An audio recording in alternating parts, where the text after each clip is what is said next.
Are we live? Yes, we are. Awesome. Welcome, welcome, welcome, welcome, everyone. It's a cold day here in Evanston, Illinois, and I know it is in Minneapolis too. Got lots of snow projected and negative 25 wind chill projected here, which is cold even for us. So as you come into this warm space, it would be great if you'd say who you are and where you're joining from. I'm Katthe, and I'm in Evanston, Illinois. And I am the president and CEO of Be Strong Families. And this is our webinar series, Staying Strong and Positive for Ourselves and Our Children. I believe this is week 45. We've been going at it almost a whole year now. Started out in March of last year. Hi, Michelle from Dallas. Welcome. Hi, Lee from Minneapolis. I think, Terry, some of your friends are probably going to be joining. That's exciting. Hi, Pamela from DC, and Lawan from WDC, and Keila from Conroe, Texas, and Anna from Michigan. Nice to see you all today. I can't actually see you, but I can feel a little bit of your energy. Hi, Myra from Oakdale, California. Hey, Julie. Wonderful. This is my favorite time of day, as everybody knows. And Terry's introducing himself as well. In snowy and about to get cold St. Louis Park, Minnesota, the first suburb west of Minneapolis. Awesome.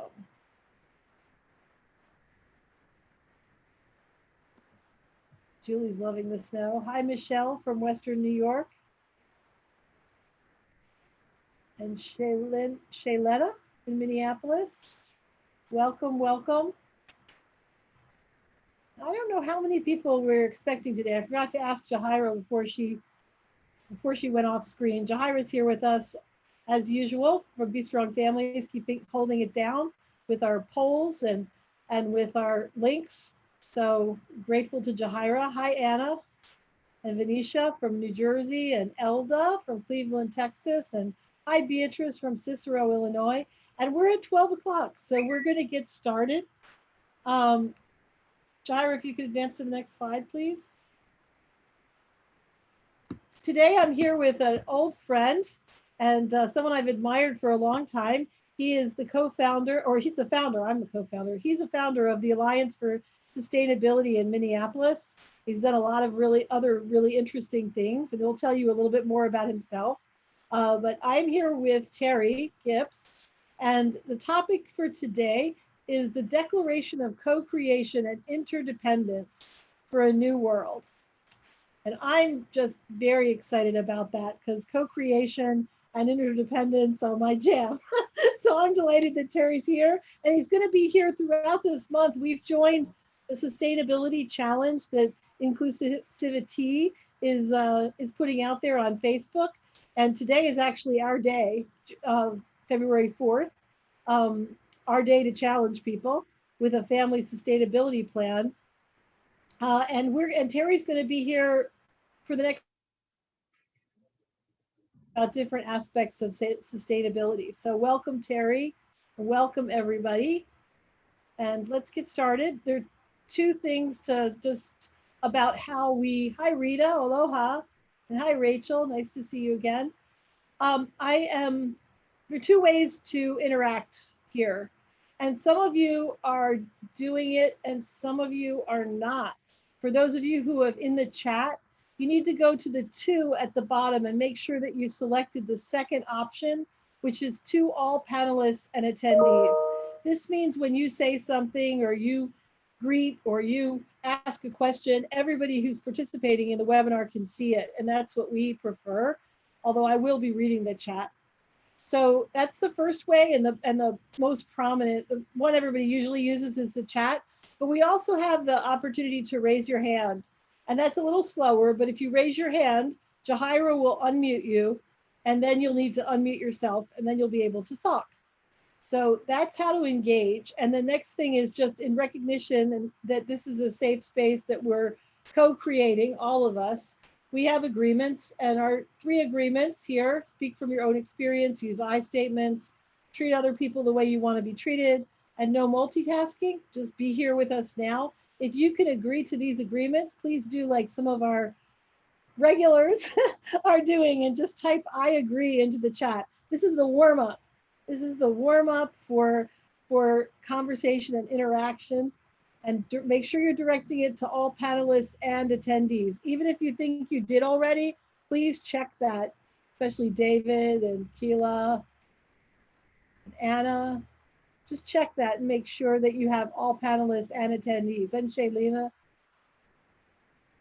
Awesome. Okay, Terry, take it away. Thank you so much for being here. And I'm looking forward to this. I've been looking forward to this for a couple of weeks now. So thank you. Thanks, Katthe. It's so great to be with you and Jahira and everybody else, some friends from here, from Minneapolis, and also Wisconsin and around the country. So thank you, everyone, for being willing to join us. I am just such a big admirer of what you guys are doing with Be Strong Families. I think you guys have been doing just an amazing job, and I'm really excited about our partnering at the Alliance for Sustainability with you, not just in these 3 different Zoom sessions that we're going to be doing, but just, and also with the sustainability challenge, but just overall, because I think that one key component of sustainability is what happens with our families, and especially with our, creating a child-centric society that can really support every child. So I'm just really delighted to support your work and to be able to collaborate with you. You mentioned about snowy Minneapolis. Well, we had ice and snow. And yesterday I was skiing with my 9-year-old son, and I went down a very steep slope in the tracks. And one of my skis at the bottom where there's a curve in the track went out, and I was doing the splits. And so I got to do a face forward.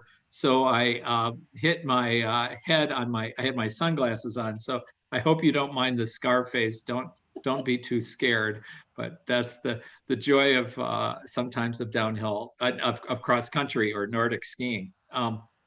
So I'll just say briefly about myself.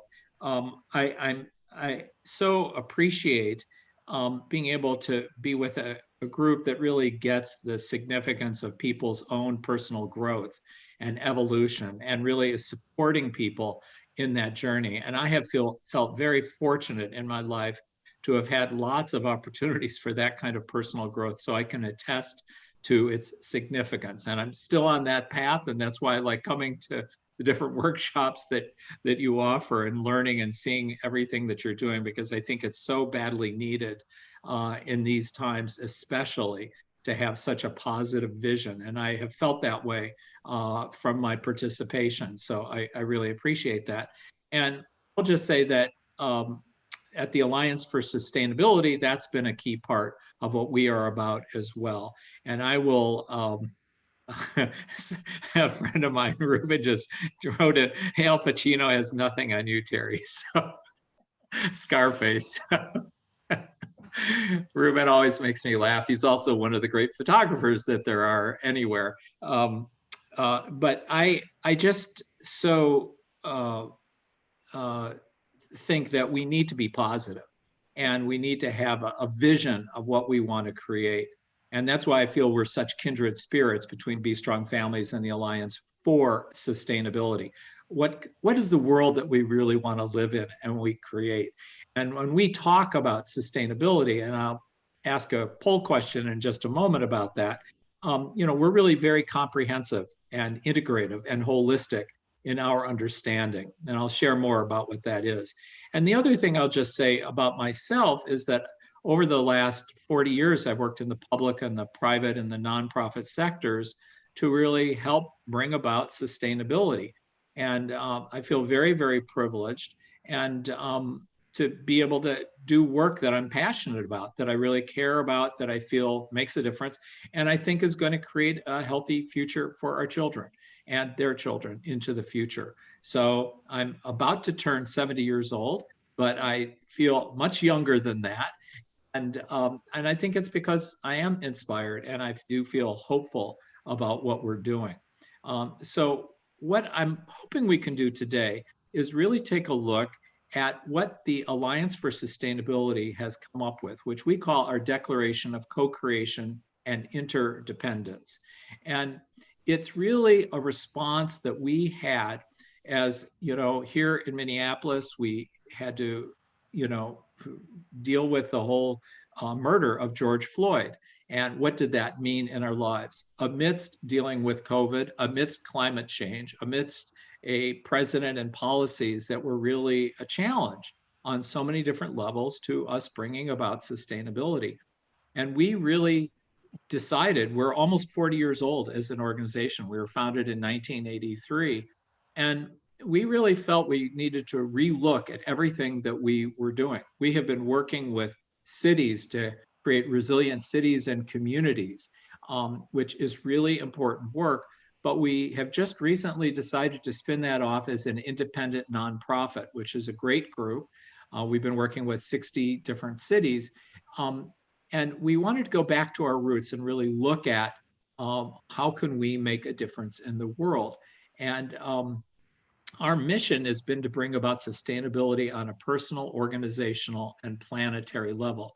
So again, we have a very comprehensive view of what the kinds of changes are that are needed. We have to deal with it on the personal, but also in our workplaces and organizations that we're part of, and then also on a global level in And terms of cooperation. I think there is I was thinking about that, the personal, the organizational, the planetary, the global. The family level is also an area that needs attention in terms of sustainability. And that's like really where we come in also, like Be Strong Families, is that Yes. that's a major unit. We're too personal in some ways. We jump from the personal to the organizational when we could, the families and the communities also need sustainability, like need to be sustainable. So Beautiful. Well, Katthe, that little intervention may just have resulted in a broadening of our mission right there.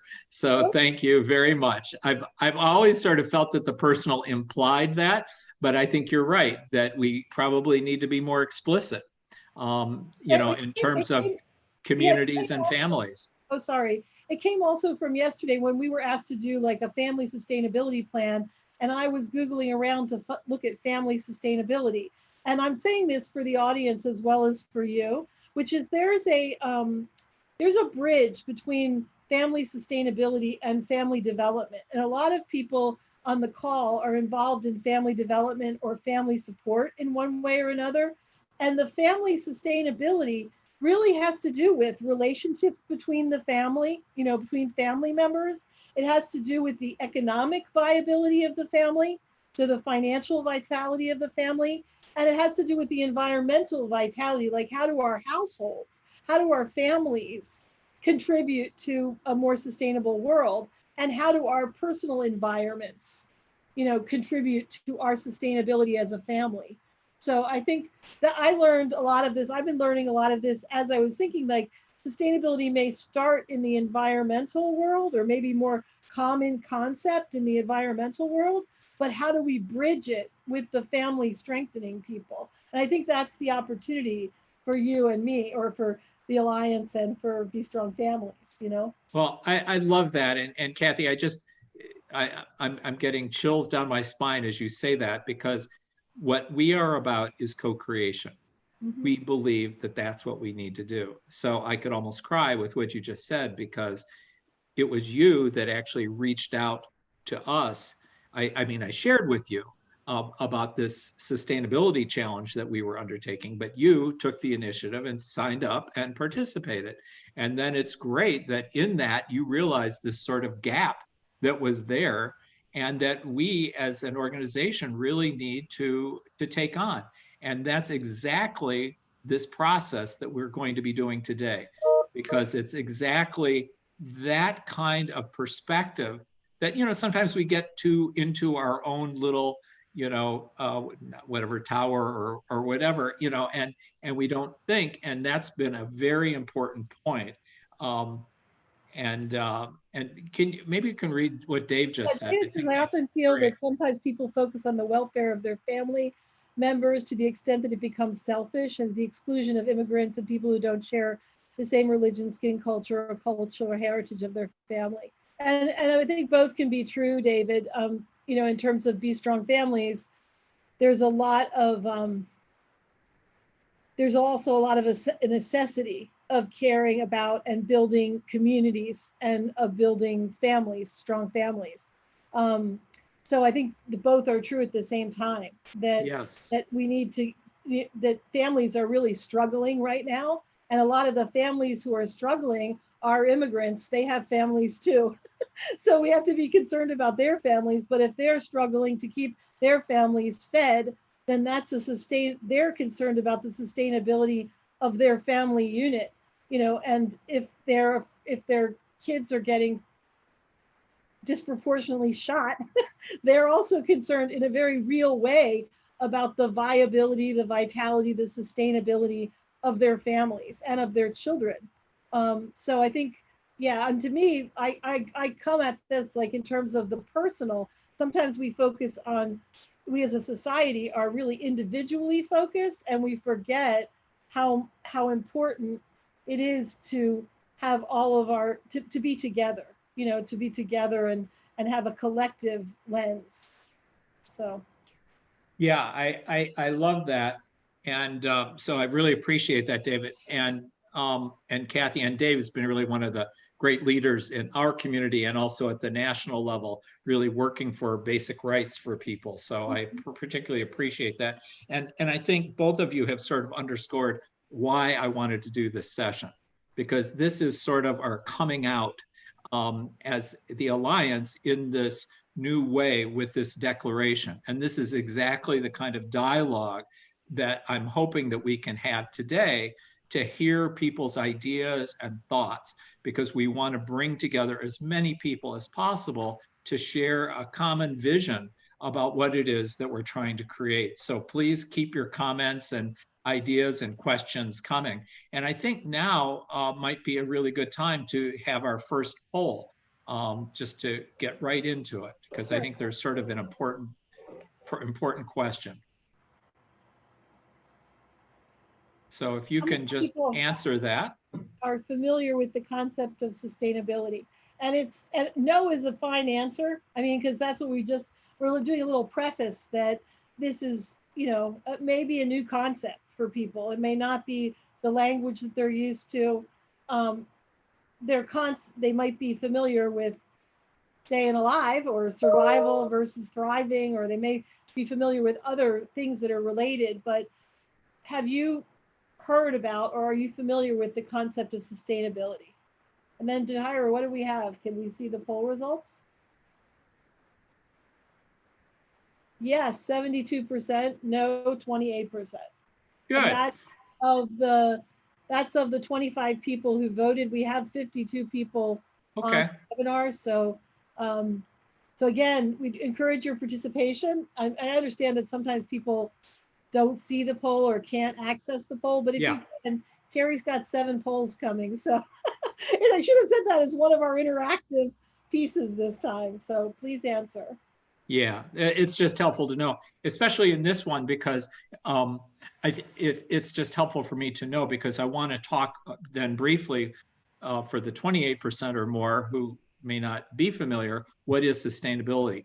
Because often when people hear the word sustainability, they sort of think of two different things. One is they think about the environment, which is great, but sustainability is much more than that. And the other thing they often think about is, well, maybe 3 different things. They often think about sustaining whatever it is, like just keeping something going. And there's something to that. But if we have a system that is not working for most people, then it's not such a good thing to keep that same system going. And sustainability is not about that. And then sometimes you'll hear people, economists now are talking about having a sustainable economy, which is essentially more of the same, which means just keep that economy functioning, even if there are tremendous disparities on many and inequities on so many different levels. So fortunately, sustainability is not about that. We as an organization, the Alliance for Sustainability, really came up with one of the first definitions of sustainability, and it's a 4-part definition. To be sustainable, you have to have these 4 things. You have to be ecologically sound, economically viable, socially just, and humane. Humane is a great word. It means to embody our highest values. So how we treat people, animals, and the earth. And just one thing, because of what we're talking about, is that it's interesting that the word humane in common usage, now, if you ask people today, what does humane mean? They'll say, oh, that's about being kind to your animals. And that's certainly true. But the original use of the word humane, the original humane societies were literally about treatment of children. That was what humane societies were about. They were dealing with child labor. They're actually dealing with animals before they were dealing with children. Yeah. Children grew out of care for the animals. So Right. the socially one, the socially Just. just, and then So humane. ecologically sound, economically viable, socially just, and humane. Perfect. And what I would just say about those is that you're hearing more and more terms like regenerative and resilience, and we feel all of that. We totally agree with all those, and we feel those are all essential to sustainability. And I'd go further and just say that sustainability for us is nobody has achieved sustainability. We're not even close to achieving sustainability. Sustainability is like a North Star that we are trying to reach. And it's a continually evolving concept in terms of what it is, because it is about our highest values, and those values are growing and expanding. So we try not to, if somebody's into regeneration, we say, great, that's wonderful. We feel that's part of what we need to do with sustainability. And also, sometimes people think about arts and culture and those kinds of things as, oh, okay, those are out there. We feel that they are essential to sustainability, to really creating the kind of world we want and to fulfilling our fundamental needs. And I'm going to be talking about fundamental needs next week, next Wednesday, with some very powerful work by a guy named Dr. Manfred Max-Neef, who got the Alternative Nobel Prize for his work on bottom-up, people-centered sustainable development. And you'll see how important creativity and that culture aspect is in terms of meeting fundamental needs. So I hope, does anybody have any, does that make sense in terms of a definition or an understanding about sustainability? I think it's a great definition, and I thank you for including the dimensions, the multiple dimensions of it. And I can see exactly why culture arts would be. I mean, if you look at like indigenous societies or humanity globally, so much of maintaining your own welfare has to do with creative expression and all of that. So I don't know whether it's socially just or humane or ecologically sound. I mean, what does it fall under? But Yeah, humanity. Yeah, I think under highest values, Highest to incorporate those kinds of things. And that values thing is no little joke. I mean, just given the present, the past administration, ethics, just core things, are really important to sustainability. So sometimes people don't think or talk about that, but I think they're really, we now are understanding the significance of that. So, and it's a definition that I think that has stood the test of time. And so if anybody has any questions before I move on about that, because I want to just make sure that people are pretty aware. So you can put them in the chat, and I think we're ready for our next poll, which is where we are in terms of, if you had a chance to read through the declaration that we put together of co-creation and interdependence. I don't expect that most of you will have, so we're going to probably go through it, but if all of you had read through it and had sense about it, then I would save you a lot of time. But let's see what the poll results are. The questions you have while we're waiting for the poll have to do with, I think there are some people who know a lot more about sustainability. So whatever happened to us hitting the sustainability tipping point back in 2007, that came with some decision from Walmart, and then Ruben echoing Lee, what is Walmart still controlling 42% or more of U.S. agriculture? Great. Well, I will answer those in just a second. Why don't we do our poll results, which are rather clear. Yeah. From the 29 of you. So that's very helpful. Thank you for responding to that, so that I was planning that we would go through it anyway and just have a chance to read through. But I want to answer those. I think I can remember them correctly. The two questions that were asked.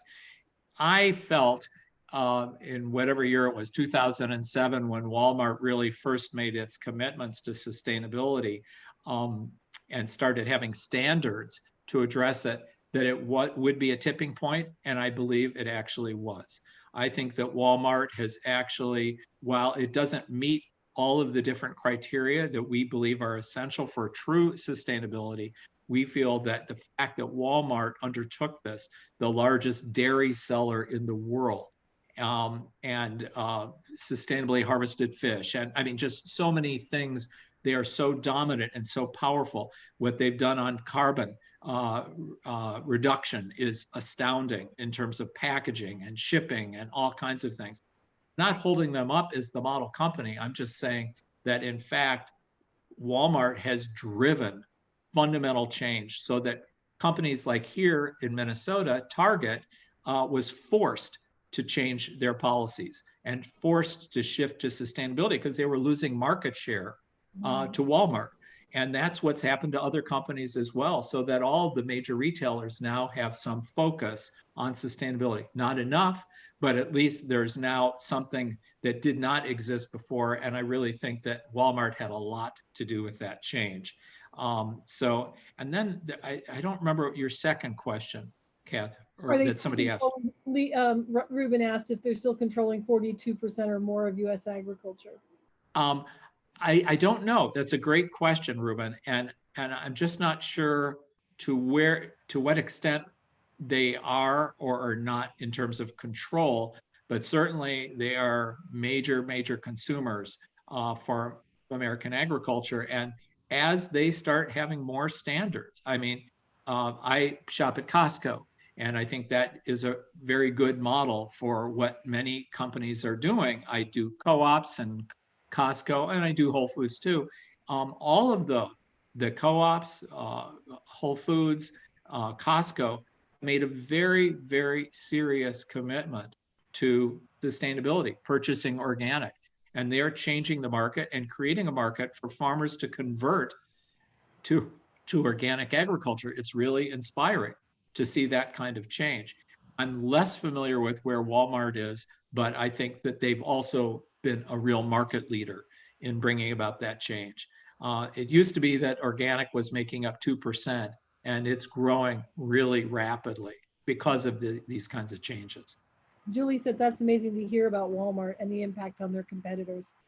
Yeah, it is huge. And maybe I'll just say, I have many friends who are heads of various companies that are great companies, like Ben Cohn from Ben and Jerry's, and Gary, that's great, Gary Hirschberg from Stonyfield Farm Yogurt, and many of these companies. And in almost every one of these cases, they have been bought by a larger company that was not at all committed to sustainability. Or I worked at Aveda as Director of Ecological Affairs and Sustainability. Aveda was bought by Estee Lauder. And the big question was, well, what's going to happen when this big company buys little? Aveda wasn't little, it was the largest natural products, personal care products company in the world. But when they bought them, the tail, meaning Aveda, wagged the dog, meaning Estee Lauder. Estee Lauder has gotten rid of tons of chemicals as a result. And the same thing has happened with these purchases. The organic companies have really changed the larger companies that have bought them. Not always easy, a lot of battles, but it gives me a lot of hope that we, with every dollar that we spend, we can vote. We can vote for the kind of world we want. And you can vote to protect your family, and you can vote for a future for the planet at the same time. And in many cases, the products are now costing less than conventional products. It's really shocking, or only a small amount more, but you get it back in terms of long-term health savings. So, all right, so are we ready to move on to the declaration? Yep. And I agree with Dave about severe limitations on retailers and what they consider sustainability. Yes. So Jahira, let's, why don't we pull up the intro, and Dave says farm salmon can be, he said sun safe. I'm not sure what that means, but Unsafe. unsafe. Yes, I totally agree. And in fact, most farm salmon is really a problem, a serious environmental and health problem. So great points. I totally agree. So can everybody, is everybody getting to see it? Yes. Okay. So what I would really appreciate is if we could just take a minute. I won't talk, and if people have some questions, I'll take a look at the chat. But if you could read through, if you haven't had a chance to read through, that would be great. This is the first page, and so Jahira, you can try to imagine where people are with the reading.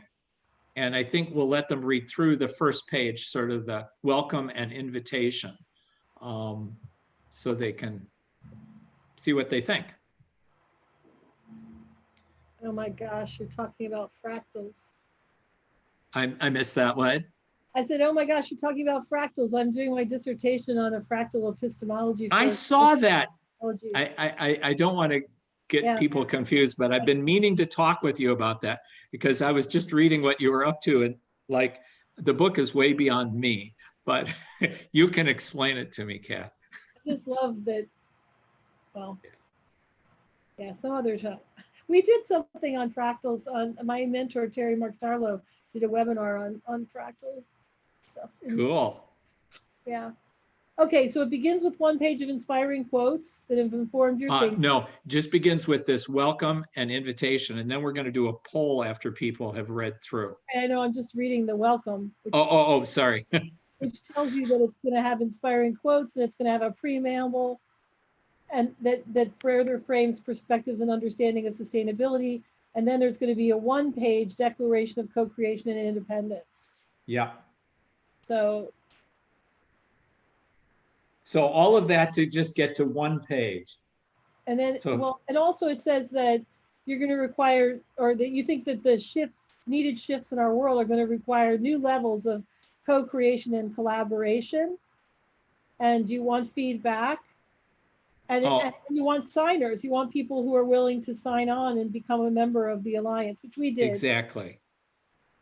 And it's going to be living. It's going to be a living document too. Yeah, because, people like you, Katthe, are going to change it. And the agenda. And everybody else is on the call. We don't have time to wait for change. Appreciation. Jahira, thank you for putting in the link. Lauren says it's difficult to read while you're talking. No disrespect intended. Yes, sorry. No, I'll be quiet. The people who didn't want to. I'm going to look at chats, so if people have any questions or comments, I'll look there.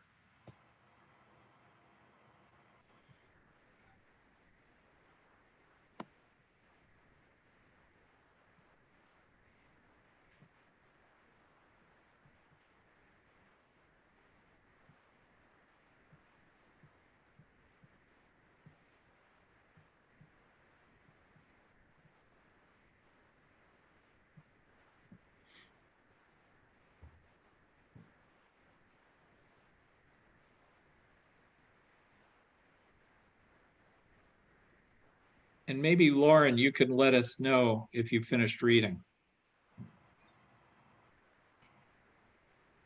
Jahira, is that the end of it with appreciation, sustainability, health, equity, and kindness? Yeah. The end? Okay. That's the end of the first page. Okay, so Lauren's finished. Great. Good. So let's put up the poll.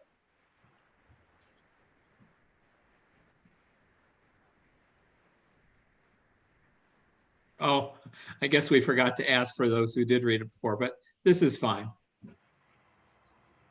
Oh, this poll is if you've read the whole thing. So maybe we should take this one down, right? Oh, yeah. Yeah, we'll take it down.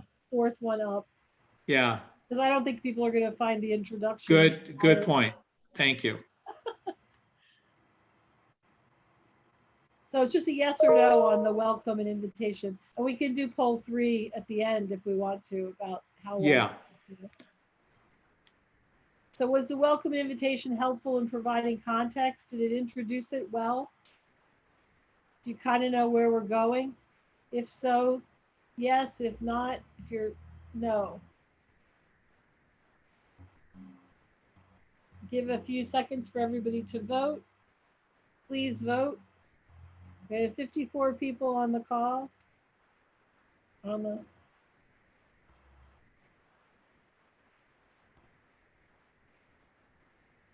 yes. Wow, that's shocking, but I'll take it. So 97%, that's great. And for the no, if you have a question or a suggestion, would really welcome that in the chat. All right, so let's go on. We'll see if somebody does put a comment in the chat. And let's go on to the quotes. This is one of my favorite parts of the whole document. And I think, again, we're going to give you time to read through. And so, Jahari, you're going to have the privilege of trying to figure out what people's reading speed is. But we'll be quiet and just let you take in these quotes that we wanted to use to help frame the discussion.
David says, I don't think Obama would make that statement today. I don't know where Obama's is. Is it further? He's further down.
Kevin says, curious as to why only, with the exception of Buddha, Islamic, Judeo-Christian religious figures are quoted in the Declaration.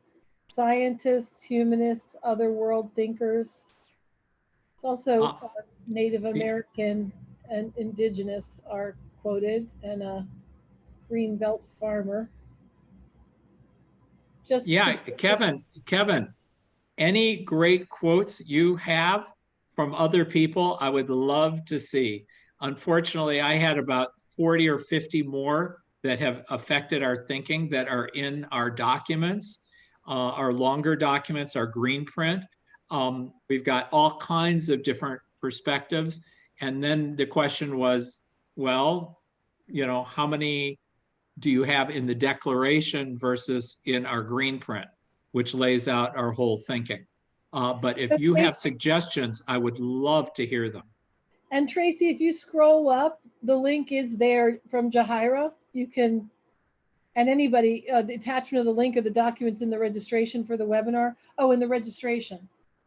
I don't know. I thought we did. It was in the original announcement, the link. But yeah, I thought we did that, but we may not have, and we intended to. So thank you, Tracy, and we'll pay attention in the future.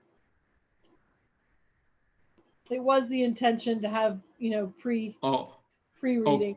Kevin has gone on. He was, I guess, referring to the preamble text. All right. Well, let's. So. Now, do you want to poll? Yeah. So now let's do a poll, and then, first we'll just see the poll results. Were the quotes helpful in understanding sustainability and what we're about, what this declaration is going to... This co-creation, interdependence are about?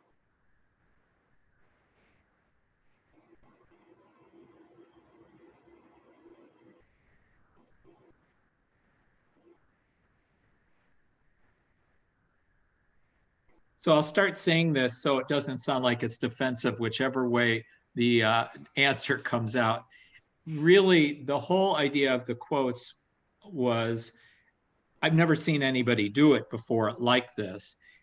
We're trying to change people's mindsets. Good, 94%. And for the two people who said no, it would be really helpful to hear in the chat, if you're willing, what it was about the quotes that did not work for you.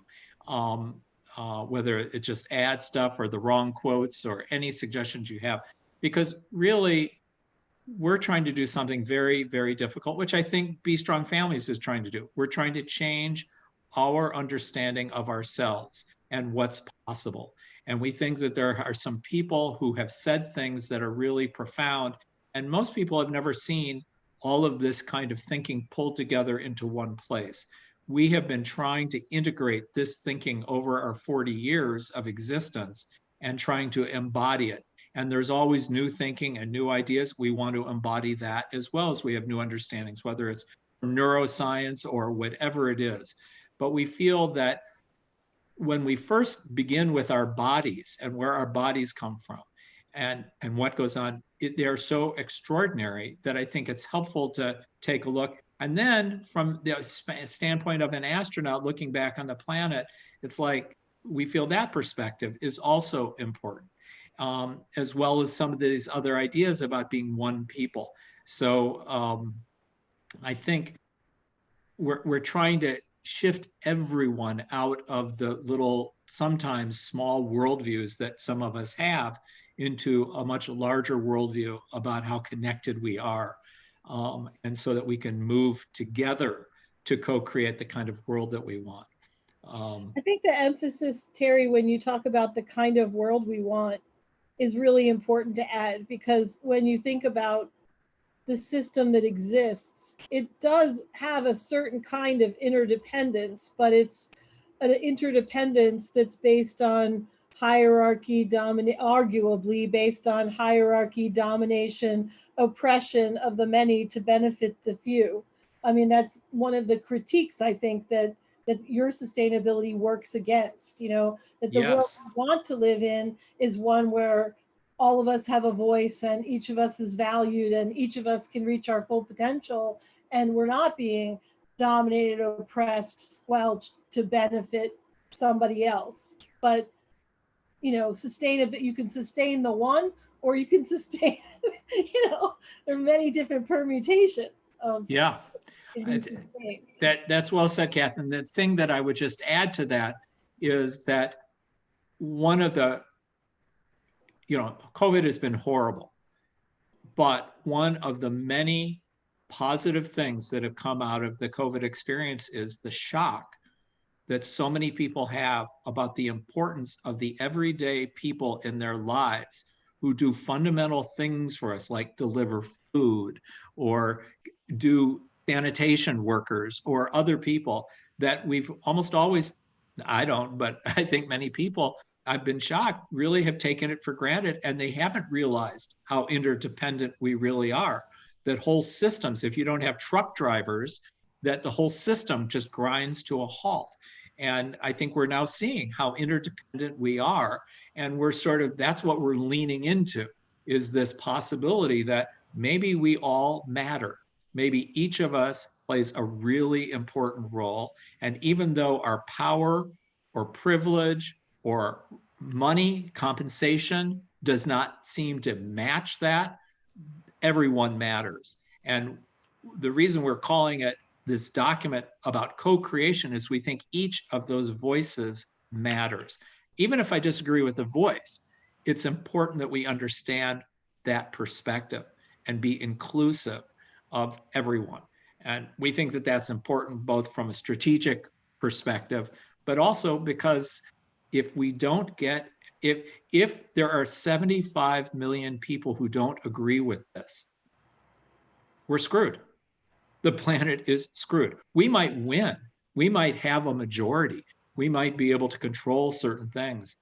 But if they are consuming the planet to death and creating an unkind kind of world, we're not going to make it.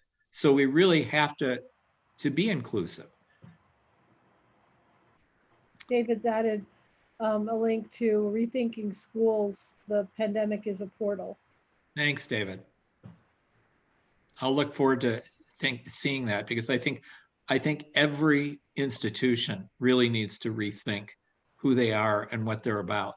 And we hope that we can partner with each of you who are on this call today to be able to, like, how do we do this?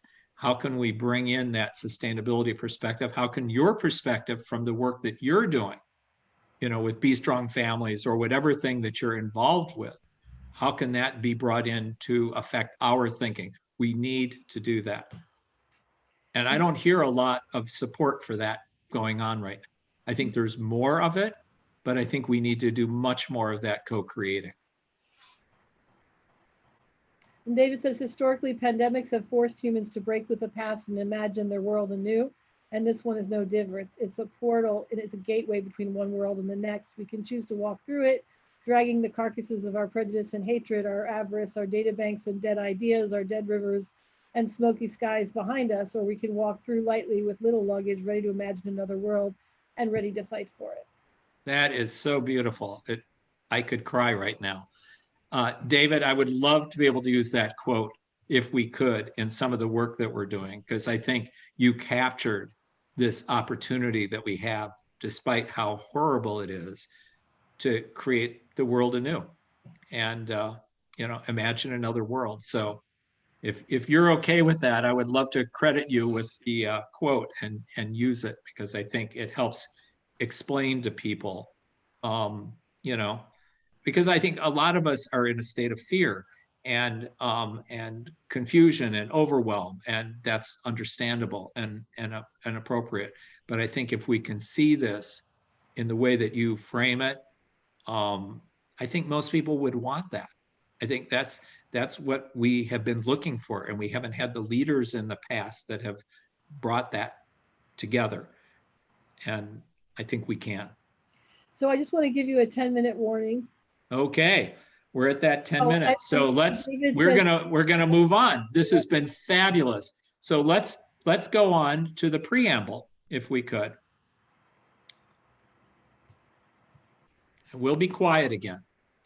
So the preamble has more of this kind of thinking and starts moving towards more of this declaration based on what you heard in the quotes and some of our other thinking.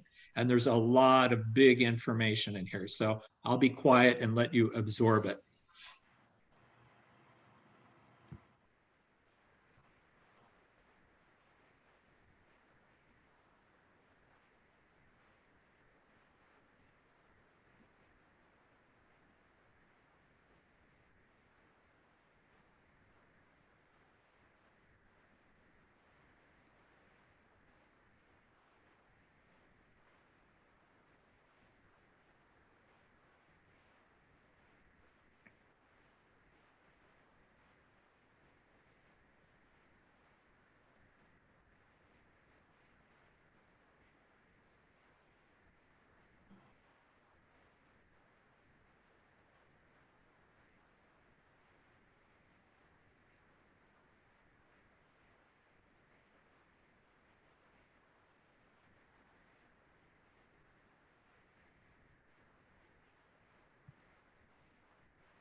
People, I like the preamble the best. This is inspiring. Love this. Getting a lot of love, Terry. All right, we like love, but we also love getting new ideas and negative, or concerns that are being expressed. So let's do our next poll. Was the preamble helpful?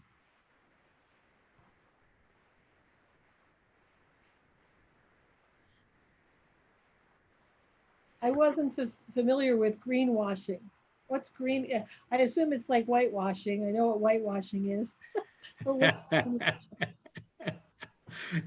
That's what it is, except it deals with sustainability. So we have lots of companies that make all kinds of claims about things. And so in many ways, these are fighting words that we're putting out there. We're not just kumbaya. We're not just saying, oh yeah, la-di-da-di-da. We're all gonna, everything's groovy and fun. But there are people who are intentionally misusing the term to actually market and sell things. So, that's a concern. And we don't want that to be happening. So we're going to acknowledge those who are doing real sustainability work, and we're going to also call out those who are not, because we don't want confusion in the marketplace. So we got 94%, 30 of you, and 2 who found it not helpful. So again, thanks for the kind words from those of you who found it helpful in the chat.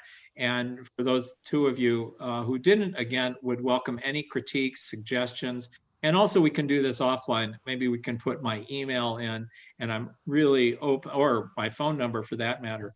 I'm really open to having a conversation, about what that might be.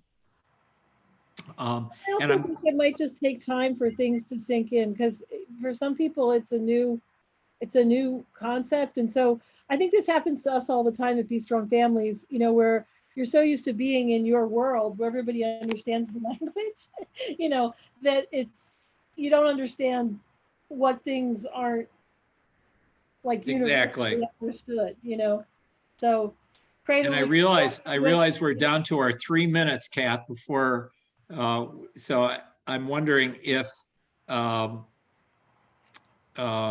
we could go on to the last page, the actual declaration, and we'll be quiet and let people read that.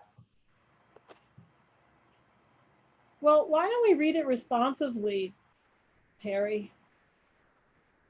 We could. Some people. Okay. I'm okay either way. I just don't know. It's up to you. We can read it responsively. I think I'll go with you. Are oral. It's like declare it, and a lot of people, culturally, there's oral tradition and there's oral. Great. Let's do it. Better than reading, so it feels more powerful. Good. You lead the way. So we hereby declare our commitment to co-create a new world of sustainability, health, equity, and kindness, in which the fundamental needs of all are fulfilled. We pledge to live our lives, conduct our work, and align all institutions and policies with these principles. We recognize that to fulfill this commitment, we need to collaborate, grow, and utilize the most open-hearted, fully conscious, and evolved ways of thinking and being. We are committed to helping to heal our shadow sides and those of others in order to bring light, hope, and possibilities to our world. We recognize this will require respect, patience, support, empowerment, and evolved, open-hearted ways of being as we seek to throw off the chains of our individual and collective enslavement and become free at last to create the world of our dreams and true sustainability for all. We strive to be fully conscious and act accordingly. We strive to see and stop injustice, feel and heal and help heal the suffering of ourselves, others, and all sentient beings, and experience and end the litter, all sentient beings, and experience and end the litter, pollution, and destruction that desecrate our sacred planet. We strive to be the people who have a positive, hopeful vision for what is possible and bring that into being. We strive to be the people who are filled with radical amazement, Rabbi Abraham Joshua Heschel, as we experience our extraordinary bodies, creation, and the cosmos. We strive to live a purposeful, joyful life, share random and planned acts of kindness and generosity, and co-create an upward transformative spiral and intergenerational diverse alliance of conscious, caring beings working together and sharing power to transform into a new paradigm and birth the world of our dreams. We see the tremendous disparities and inequities that exist in power, privilege, and resources that have come from biased and discriminatory systems. We pledge to fully address this by understanding our role and fundamentally transforming ourselves and those systems in positive, respectful, and nonviolent ways that support every person in growing their consciousness and behavior. We will center integrity, transparency, honesty, inclusion, equity, respect, kindness, generosity, peace, well-being, regeneration, and sustainability in the core of our being and actions. It is this soil we will grow from, a new narrative grounded in the past and fully emergent in the future that is fresh, new, alive, relevant, inclusive, and action-oriented at a wavelength that's long enough to inspire younger generations as well as older ones. We commit to fulfilling this declaration of co-creation and interdependence. Great idea, Kath. That was beautiful to be able to. You have one more poll, right? Yeah, last poll, and we'll see what people think. Did you like the one-page declaration? I think the key is, it made me think of two things, Terry. One is the Charter for Compassion. Do you know the Charter for Compassion? No. Okay, so that's a worldwide network we recently learned about and joined that's about cool. And I'll send you the link or whatever, but I think they're looking at compassion as the lens through which this all is achievable, the better world piece. I love it. Oh, go on. Yeah, I great, 97. And again, the one person, any negative, aspects that struck you or parts that would be better, would really welcome any suggestions you might have. And Ruben is, let's begin the daily living up to these ideals, please and thank you. And I think that is kind of, where the rubber meets the road, and what you're going to be on to talk about in the next couple of weeks also is some ways that we can help, all of us can participate and co-creating this future, right? Yes, absolutely. I'm so excited that next Wednesday we're going to talk about, and I just get chills saying this, we're going to talk about something that will literally change your life. You will not see the world the same way after you hear about Dr. Manfred Max-Neef's fundamental needs work. It is transformative. Regardless of the work you do, wherever you are, it does not matter. This is the only thing that I have ever done in my entire life that I've never had one person anywhere, whether it was in Ireland or South Africa or Mexico, conservative, liberal, doesn't matter, ever disagree with. It is really profound. So I'm excited to be able to share that with you. And then the following week, we'll be talking about this approach that we use called the natural step framework, for simple things that we can do to help bring about sustainability. Nice. So that you can see Terry's here next week with I'm gonna affluenza. I love that. And then tomorrow, Alexandra, if she Alexandra's been sick, so it may just be me, but we're gonna be talking about what does effective supervision look and feel like during the pandemic. And again, I keep saying this to all of you who are here, but we're not going to be, this isn't a tutorial and it's not a training. It's really us all thinking through what we need from the people we report to and what we need to tell them about, you know, what we need and about what has been good and nurturing and supportive also in these times, so that we can all share that. And then Yoli will be back on Monday with class 3 on grief, which is, this is the worry of grief. And then we're going to be talking about after school and the importance of after school next Tuesday. So, and then Terry's back. So please join us. And we don't have time for amplifying today. So wear your mask and buy a pretty one from us. And finally, if you have, Terry is putting his contact information in the chat. If you would like to do a webinar for us, or you know somebody, or you have a conversation you want us to have, please email me at Katthe@BeStrongFamilies.net and we'll talk and get it together. So Terry, thank you so much. It's 1 o'clock. We're going to end exactly on time. I think it was fabulous. And we'll see you next week. Okay? Sounds great, Katthe. Thanks, everyone. Thanks, Bye-bye. Jahira.